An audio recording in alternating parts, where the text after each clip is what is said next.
بسم اللہ الرحمن الرحیم۔ شروع اللہ کے نام سے جو بڑا مہربان رحم والا ہے۔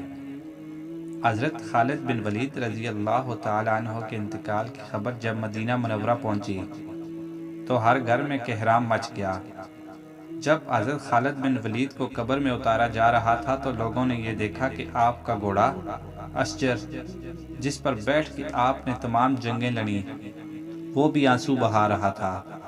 حضرت خالد بن ولید رضی اللہ عنہ کے ترکے میں صرف ہتھیار، تلواریں، خنجر اور نیزے تھے۔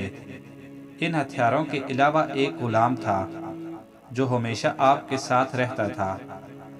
اللہ جل جلالہ کی یہ تلوار جس نے دو عظیم سلطنتوں روم اور ایران کے چراغ بجھائے، وفات کے وقت ان کے پاس کچھ بھی نہ تھا۔ آپ رضی اللہ عنہ نے جو کچھ بھی کمایا وہ اللہ جل جلالہ کی راہ میں خرچ کر دیا، ساری زندگی میدان جنگ میں گزار دی۔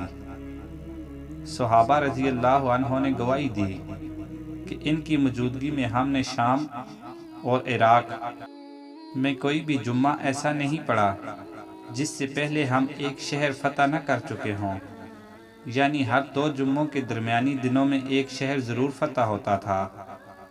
بڑے بڑے جلیل القدر صحابہ رضی اللہ عنہ نے حضور صلی اللہ علیہ وسلم سے حضرت خالد رضی اللہ عنہ کے روحانی تعلق کی گواہی دی۔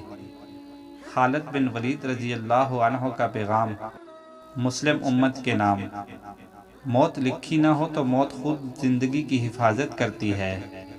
جب موت مقدر ہو تو زندگی دوڑتی ہوئی موت سے لپٹ جاتی ہے۔ زندگی سے زیادہ کوئی نہیں جی سکتا اور موت سے پہلے کوئی مر نہیں سکتا۔ دنیا کے بزدلوں کو میرا یہ پیغام پہنچا دو کہ اگر میدان جہاد میں موت لکھی ہوتی تو اس خالد بن ولید رضی اللہ عنہ کو ویڈیو اچھی لگی تو ویڈیو کو لائک اور چینل کو سبسکرائب کیجئے۔ اللہ تعالیٰ سے دعا ہے کہ اللہ تعالیٰ ہمیں بھی خالد بن ولید جیسی زندگی